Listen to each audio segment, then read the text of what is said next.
कैसे हैं आप सभी। मैं डॉक्टर स्वाति शर्मा इंग्लिश सूत्रा में आप सभी का स्वागत करती हूं।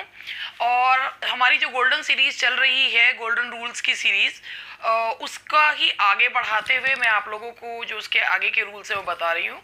आज के रूल्स बहुत ही सिंपल रूल्स हैं, मैं पहले ही ये कह के चल रही हूँ। बहुत ही सिंपल क्वेश्चंस हैं, सिंपल डिफिकल्ट दोनों ही तरीके की चीज़ें लेके चलते हैं। अब 100 क्वेश्चंस, अगर 100 रूल्स बताने हैं तो उसमें सिंपल डिफिकल्ट सभी तरीके की चीज़ें बताई जाएंगी।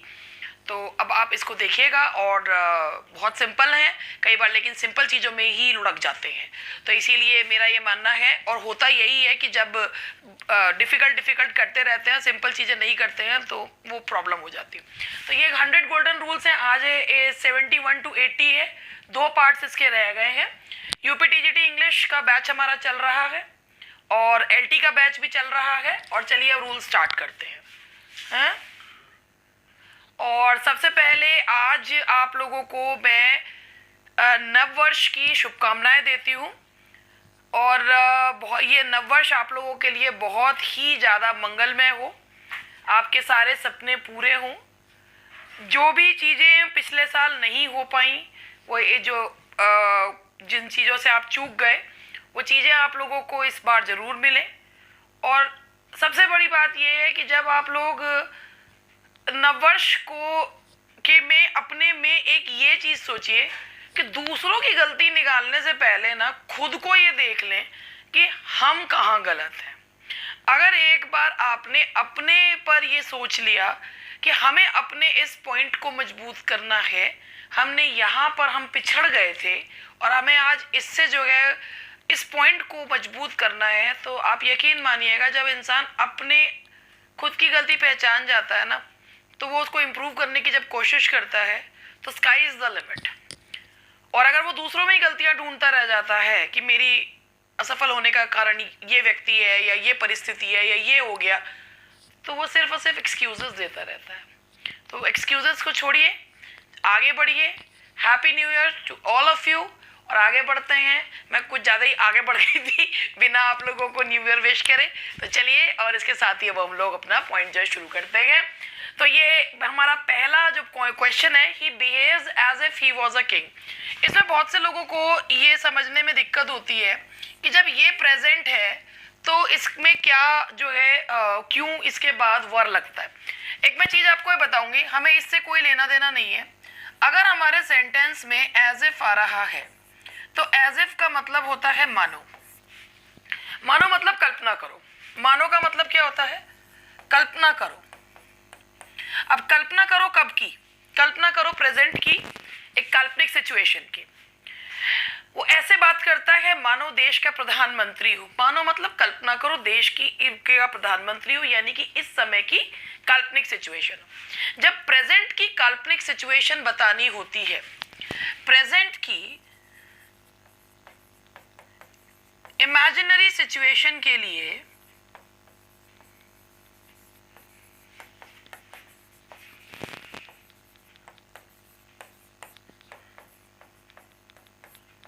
सेकेंड फॉर्म ऑफ वर्ब या पास्ट इंडेफिनिट यूज करते हैं। ठीक है जी। अब he behaves as if he was a king. और अगर सेकेंड फॉर्म ऑफ वर्ब नहीं हो तो बनने या होने की स्थिति में वर लगाते हैं। अब यहां ये देखिए, he behaves as if he was a king. वो ऐसे बिहेव करता है मानो वह राजा हो। यहाँ ही से कोई लेना देना नहीं है, यहाँ वॉज की जगह आएगा वर, क्योंकि प्रेजेंट की काल्पनिक सिचुएशन बताई है। अगर प्रेजेंट की काल्पनिक सिचुएशन बताई जाती है तो वहां पर हम लगाते हैं वर्ब की सेकेंड फॉर्म एज इफ के बाद। और वर्ब की सेकेंड फॉर्म अगर नहीं है, मानो या होना या बनना हो, तो वर का यूज किया जाता है। तो ये हुआ हमारा पहला पॉइंट। आप लोग इसे देख लीजिए और समझ लीजिए, और इसके बाद ही हम आगे बढ़ते हैं क्वेश्चन नंबर 2 पे। What to speak of running, he cannot even walk। अगर हम इसे हिंदी में कहें तो ये होगा कि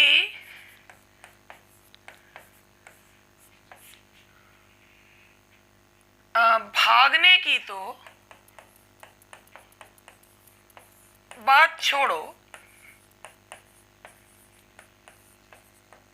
वे तो चल भी नहीं सकता।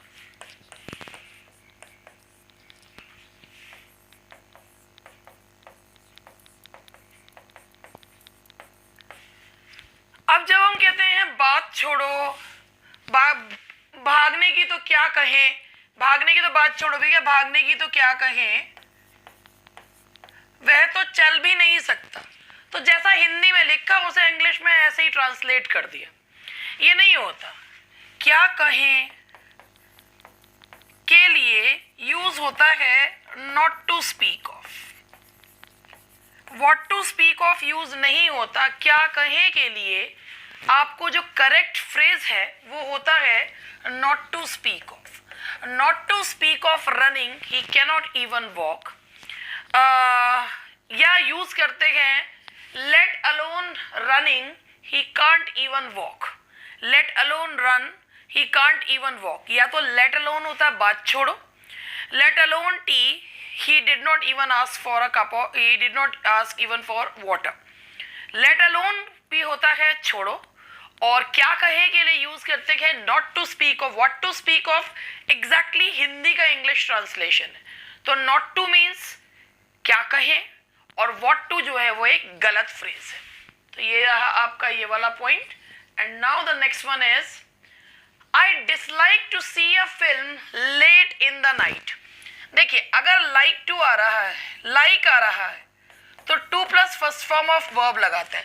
आई लाइक टू, आई लाइक, या उसमें भी जब उसमें लगाते हैं would you like to, would you like के साथ लगाते हैं टू प्लस वर्ब की फर्स्ट फॉर्म। लेकिन यहाँ ऐसा डिसलाइक के साथ नहीं है। अगर क्वेश्चन में डिसलाइक वर्ड आ रहा है तो डिसलाइक के बाद लगता है जेरेंट, यानी कि वर्ब की आईएनजी फॉर्म, वर्ब की आईएनजी फॉर्म जो है वो यूज की जाती है। डिसलाइक के बाद जेरेंट का प्रयोग किया जाता है। I dislike going there, would you like to, या वुड लाइक के साथ जब वुड लाइक लगाते हैं तो टू प्लस वर्ब की फर्स्ट फॉर्म होता है, और अगर डिसलाइक लगाते हैं तो वहां पर जेरेंट का यूज किया जाता है। क्यों? I dislike going there. तो ये है I dislike seeing a film. Dislike के बाद हम क्या लगाते हैं? जेरेंट का यूज किया जाता है। I dislike seeing a film late in the night, या I dislike watching a film late in the night. तो ये जेरेंट का प्रयोग जो है वो डिसलाइक के बाद इन्फिनेटिव ना यूज करके जेरेंट का यूज किया जाता है। Now the next question is you are never 100% sure of your success in a competitive examination. You are never 100% sure of your success in a competitive examination. सबसे पहली बात ये है, ये जो 100% है, ये 100% जो है ये स्लैंग है, यानी कि बोलने वाली भाषा का शब्द है। 100% इज अ स्लैंग। 100% की जगह क्या यूज करते हैं? 100%। 100% का यूज किया जाता है, 100% का यूज नहीं करते। 100% is the correct usage of the word, और 100% एक स्लैंग है। तो you are never 100% नहीं, that is you are never 100% sure of your success. You are never 100% sure of your success in a competitive examination. You, my son, is a good boy. एक चीज होती है apposition। Apposition का मतलब होता है placing near, ठीक है जी, किसी चीज के बराबर में उसी बात को कहना। तो ये यहां पर है, जैसे राम माय फ्रेंड, तो ये जो है राम का एपोजिशन है माय फ्रेंड, यानी कि राम कौन है? मेरा दोस्त। तो राम के लिए यूज किया है माय फ्रेंड। तो अगर किसी सेंटेंस में एपोजिशन आ रहा है तो हम वर्ब जो है वो एपोजिशन के अकॉर्डिंग नहीं बल्कि सब्जेक्ट के अकॉर्डिंग लगाते हैं। वर्ब सब्जेक्ट के अकॉर्डिंग लगता है, एपोजिशन के अनुसार नहीं।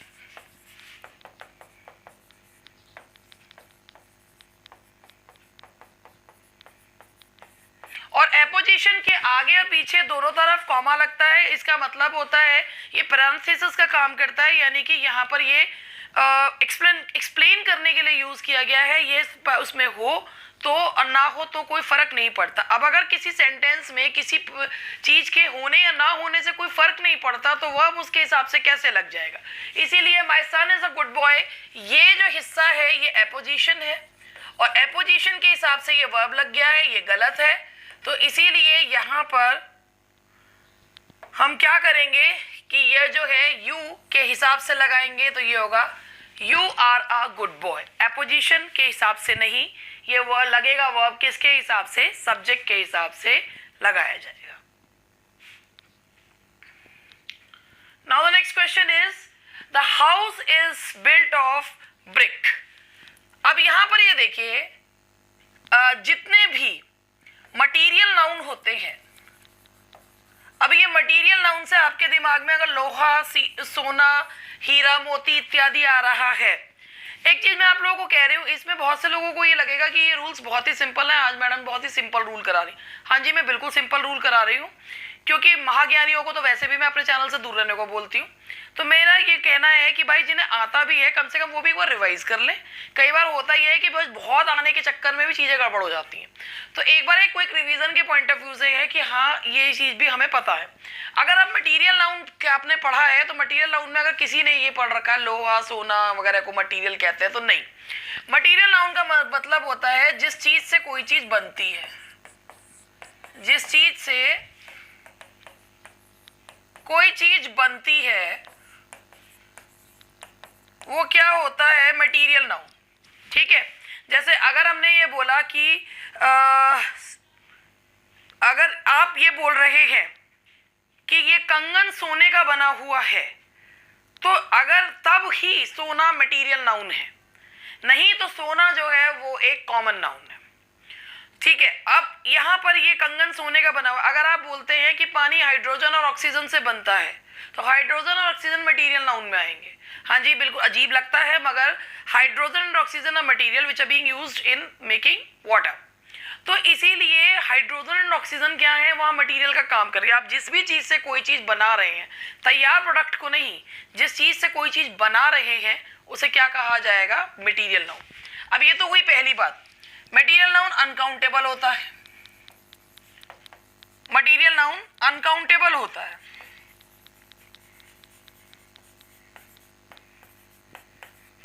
और जब अनकाउंटेबल होता है तो उसके साथ कभी एस और ईएस नहीं यूज होता। The house is built of bricks, built of आ रहा है, यानी कि ब्रिक किसका काम कर रहा है, मटेरियल का काम कर रहा है। जब मटेरियल का काम कर रहा है तो अनकाउंटेबल हो गया, इसीलिए लगाया गया ये जो है, देखो क्या लिख रही हूँ, मटेरियल नाउन हो गया तो क्या लगाओगे यहाँ पर, ब्रिक।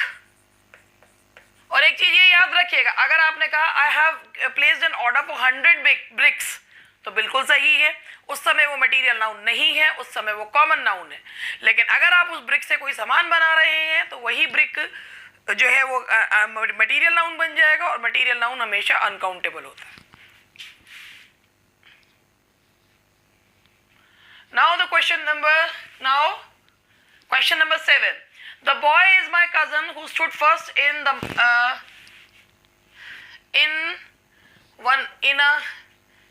2-mile race. ठीक है, अब मैं ऐसे बताती हूँ,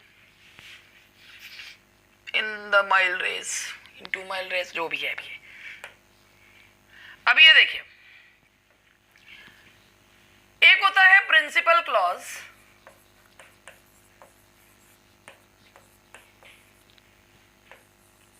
और एक होता है सबऑर्डिनेट क्लॉज।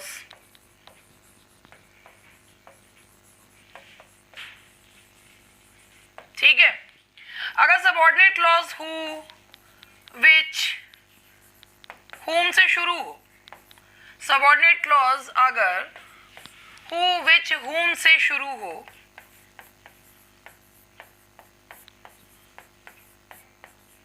तो वह ठीक उस नाउन के बाद लगता है जिसकी वह बात कर रहा है।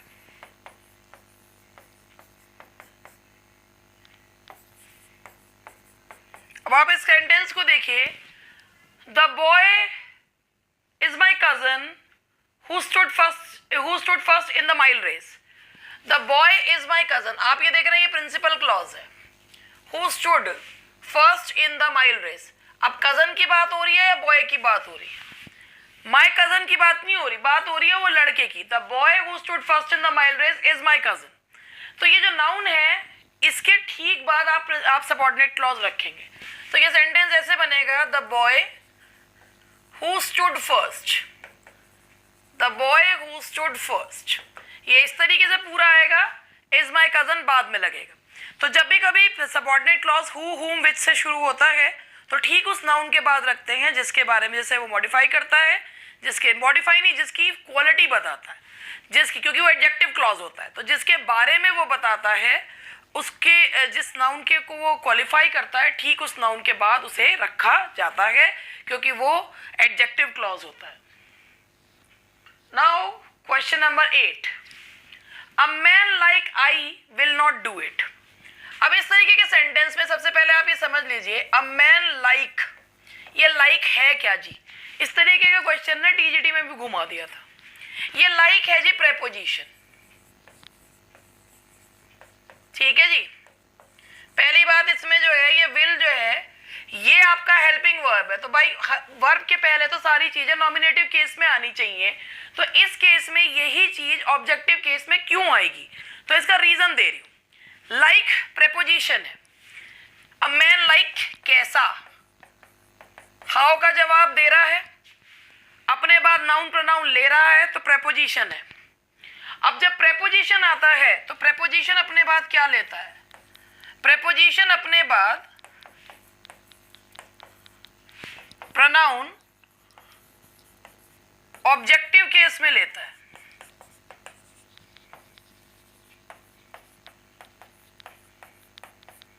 इसीलिए अ मैन लाइक आई नहीं होगा, अ मैन लाइक मी होगा, क्योंकि लाइक यहां प्रेपोजिशन है। प्रेपोजिशन इसलिए है क्योंकि हाउ का जवाब दे रहा है। प्रोनाउन बाद में, अगर सिर्फ इतना ही होता तो एडवर्ब हो जाता, लेकिन बाद में प्रोनाउन है, इसीलिए ये प्रेपोजिशन है। और हमेशा प्रेपोजिशन के बाद objective case of pronoun use किया जाता है, भले ही प्रेपोजिशन से सेंटेंस शुरू भी क्यों ना हो। तो इसीलिए यहाँ पर हमने क्या लगाया, मैन लाइक मी। तो एक ही चीज में मैं 2-3 चीजें एक्सप्लेन और कर रही हूँ, तो उसे भी समझते चलिएगा। चलिए पहले यहाँ तक देख लीजिए कि लाइक इज अ प्रेपोजिशन, क्यों है प्रेपोजिशन, ये भी मैंने आपको बता दिया। And now question number 9, the man and his dog which passed through this road were killed. अगर सब्जेक्ट्स, 2 सब्जेक्ट्स में से एक ह्यूमन और एक नॉन ह्यूमन हो,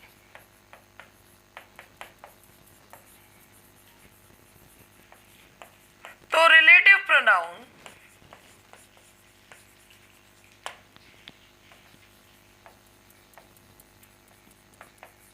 दैट यूज होता है। वो इसलिए यूज होता है, अगर आप ह्यूमन बीइंग्स की बात करोगे, the man who passed from here, तो मैन के लिए आप हु लगाओगे, द डॉग है तो विच लगाओगे। अब दोनों इकट्ठे आ गए तो क्या लगाओगे? ना तो हु लगा सकते ना विच लगा सकते, तो एक बीच का ढूंढेंगे, तो क्या लगाएंगे? दैट। अगर एक ह्यूमन बीइंग और एक नॉन ह्यूमन बीइंग, एक non living thing, non human मैंने इसलिए लिखा है चाहे उसमें वो जो है वो जानवर हो या नॉन लिविंग थिंग हो, तो उसके साथ आप क्या लगाएंगे? दैट यूज किया जाएगा। तो विच नहीं आएगा, that will be that. The man and his dog that passed through this road were killed. अब आप इसे देख लीजिए एक बार, और फिर उसके बाद हम आज का लास्ट जो क्वेश्चन है वो करेंगे। It is him who came to see us. It के बाद it is, it was, it will be के बाद नॉमिनेटिव केस प्रोनाउन लगता है।